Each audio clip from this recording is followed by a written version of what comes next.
इतिहास क्या है? एक ऐसा अनुक्रमिक पद्धति है, एक ऐसा क्रम है जो अतीत में जो कुछ भी हो गया है उन सभी के बारे में समग्रता से क्रमबद्ध तरीके से आपको जानकारी प्रदान करता है। यह इतिहास कहलाता है। तो इतिहास पढ़ना हमारे लिए क्यों जरूरी है?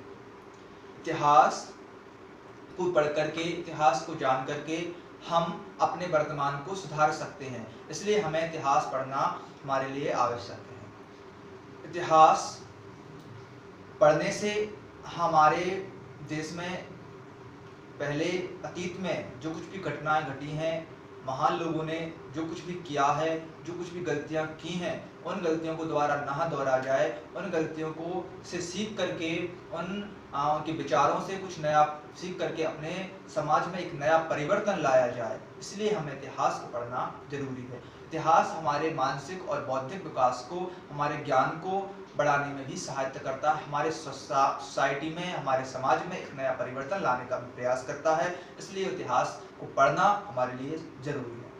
अब हम बात करते हैं कि इतिहास जानने के स्रोत क्या क्या हैं। इतिहास जानने के स्रोत क्या है?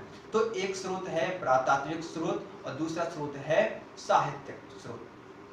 पुरातात्विक स्रोतों में आप बात कर सकते हैं अभिलेख, सिक्के, मोहरें, भवन एवं स्मारकें आदि के माध्यम से हम पुरातात्विक स्रोतों के माध्यम से हम इतिहास के बारे में जान सकते हैं। अभिलेखों के माध्यम से जान सकते हैं कि यह इतिहास कब का है और इस समय के लोग कैसे रहते थे, क्या करते थे, उनका क्या उद्देश्य था और क्या, जैसे कि हम अशोक के जो शिलालेख सांची में है वहां पर भी हमें अशोक के बारे में बहुत सी जानकारियां प्राप्त होती हैं।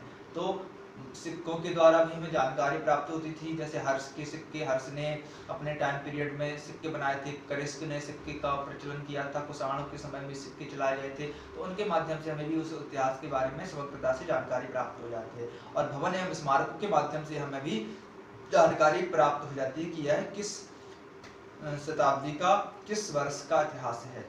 तो अब इतिहास को अध्ययन की दृष्टि से हम इसे 3 भागों में विभाजित कर देते हैं।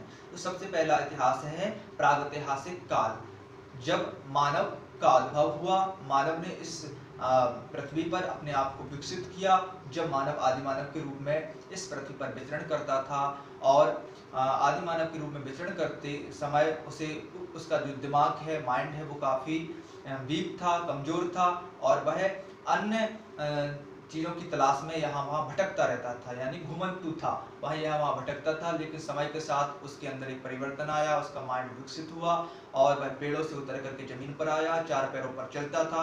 उससे वह थोड़ा 4 पैरों पर चलता था, लेकिन समय के साथ उसमें परिवर्तन आया और वह धीरे धीरे 2 पैरों पर चलने लगा और 2 हाथ फ्री हो गए। इससे वह शिकार करने लगा और लोग और जानवरों को का जो मांस होता है उसको खाने लगा। लेकिन मांस को कच्चा खाने से वह बीमार भी पड़ सकता था, उसके अंदर कई वायरस भी अंदर जा सकते थे, इसलिए समय के साथ साथ उसने दोनों पत्थरों को रगड़ा और आग का आविष्कार हुआ और वह आग से उस मांस को पका करके खाने लगा और समय के साथ साथ जानवरों से भी आग से रक्षा अपनी कर सका।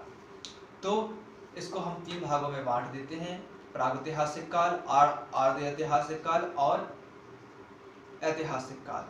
प्रागैतिहासिक काल एक ऐसा समय है जब मानव ना तो पढ़ना जानता था और ना ही लिखना जानता था, यानी कि यहाँ पर शिक्षा का कोई महत्व नहीं था, ना ही शिक्षा यहाँ पर प्रचलित थी, इसलिए प्रागैतिहासिक काल का इसमें शिक्षा का कोई भी साक्ष्य यहाँ पर प्राप्त नहीं होता हमें। आर्धैतिहासिक काल एक ऐसा समय था जब मानव लिखना तो जानता था लेकिन पढ़ना उसको उस भाषा को पढ़ नहीं सके। जैसे कि हम बात करते हैं तो सैंधव सभ्यता यानी सिंधु घाटी सभ्यता, वैदिक संस्कृति का जो क्षेत्र है, जो टाइम पीरियड है, वो हमारा आर्धैतिहासिक काल के अंतर्गत आता है, जिसे धातु युग भी कहते हैं, क्योंकि इस काल में धातुओं का भी प्रचलन हुआ। अब हम बात करते हैं ऐतिहासिक काल। ऐतिहासिक काल में मनुष्य पढ़ भी सकता था और इसको लिखा भी जा सकता। तो अब हम बात करते हैं आज प्रागैतिहासिक काल की। तो प्रागैतिहासिक काल को अगर हम 3 भागों में विभाजित कर देते हैं अध्ययन की दृष्टि से, तो पहले तो हम आपको बता दें कि जो इतिहास है, इतिहास के जो लेखक हैं वो हेरोडोटस हैं। इन्होंने अपनी हेरोडोटस का एक पुस्तक है, उसमें इतिहास के बारे में समग्रता से वर्णन किया है। तो इतिहास 3 प्रकार का होता है, जो प्रागैतिहासिक काल है वो तीन प्रकार से हम इसको कालखंड में विभाजित कर देते हैं। सबसे पहले है प्रापाषाण काल, दूसरा है मध्य पाषाण काल और तीसरा है नवपाषाण काल।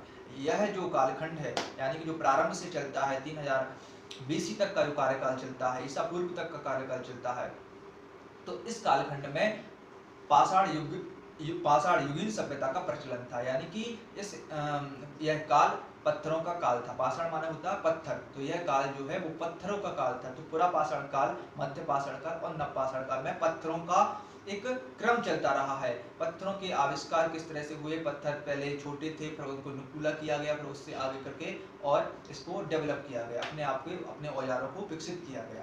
तो यह हम पढ़ते हैं। तो सबसे पहले हम बात करते हैं प्रागैतिहासिक काल में पुरापाषाण काल की। पुरापाषाण काल होता है जो 10 लाख जो प्रारंभ से चलता है। प्रारंभ से जब मानव की उत्पत्ति हुई, मानव का अस्तित्व प्राकट्य हुआ, रहने लगा आदि मानव के रूप में, तब से यह प्रारंभ होता है 10 लाख BC तक का यह कार्यकाल चलता है। तो इस समय मानव ने शिकार करना सीखा, पत्थरों को नकुल करके उनका औजार बना करके जानवरों से अपनी रक्षा करना सीखी और साथ ही साथ उनका शिकार करना भी सीखा। इसी समय में मानव ने पत्थरों की अनेक गुफाएं बनाई और खाद्य संग्रह भी इन्होंने विकसित किया। इस समय मानव क्या था, घुमंतु था और अपनी गुफा में और अन्य क्षेत्रों में भी यह निवास करता था। इसके जो अवशेष प्राप्त हुए हैं हमें, वो सोहन नदी घाटी जो कि पाकिस्तान का क्षेत्र है, बेलन नदी घाटी, नर्मदा नदी घाटी और सबसे मध्य प्रदेश में सबसे महत्वपूर्ण है जो भीमबेटका है, जो रायसेन जिले में पड़ती है। भीमबेटका नामक एक जगह है, वहां पर आदि मानव के साक्ष्य प्राप्त हुए हैं। तो इसी काल में मानव के द्वारा आग की खोज की गई, आग का आविष्कार किया गया और इसको हम 3 कालखंडों में विभाजित कर देते हैं। प्रापाषाण काल को, निम्न प्रापाषाण काल, मध्य प्रापाषाण काल और उच्च प्रापाषाण काल। तो इस तरह से मानव ने धीरे धीरे पत्थरों को विकसित करता गया। इस काल में मानव ने ज्यादा विकास नहीं किया, सिर्फ इन कामों पर ही उसने ज्यादा फोकस किया और मानव घुमंतु टाइप का रहता था, यहाँ वहाँ भटकता रहता था और फिर अपने स्थान पर आ जाता था। इसके बाद पढ़ते हैं मध्य पाषाण काल। मध्य पाषाण काल का जो टाइम पीरियड है वो है 10 लाख BC से 5000 BC तक का जो समय रहता है। इसके जो प्रमुख केंद्र हैं वो बेतवा नदी, सोन नदी जो कि मध्य प्रदेश का क्षेत्र है, कृष्णा घाटी यानी जो कर्नाटक में पड़ता है, बेलन घाटी उत्तर प्रदेश में, नेवासा जो कि महाराष्ट्र में पड़ता है, यह क्षेत्र है। और इसमें जो विकास किया है मानव ने वो छोटे औजारों यानी माइक्रोलिथ नमक जो पत्थर होते हैं उन पत्थरों को छोटे नुकीले कर करके उस तरह से उसने अपने आगे विकसित किया है अपने आप को। ठीक है। और आजमगढ़ का जो क्षेत्र है वो मध्य प्रदेश में पड़ता है, बागौर राजस्थान में इसके पशुपालन के साक्ष्य भी मिले हुए हैं। और सर्वप्रथम जो उसने पशुपालन किया वो कुत्ते को बनाया, क्योंकि अब मानव क्या करता था, वो रहने लगा अकेला, लेकिन अकेला रहने के लिए उसे जानवरों से या अन्य चीजों से उसे अपने आप को सुरक्षित रखना था, एक गार्ड की आवश्यकता थी, इसलिए उसने कुत्ते को अपने घर के बाहर रखा, रखवाली करने के लिए, देखभाल करने के लिए। समय मानव ने अस्थि पंजर के साक्ष्य भी अवशेष भी हमें प्राप्त होते हैं, जैसे प्रतापगढ़ उत्तर प्रदेश में इसके अवशेष प्राप्त होते हैं। और राजस्थान में सांभर जो झील है वहां पर वृक्षारोपण का एक साक्ष्य हमें प्राप्त होता है। तो ये हम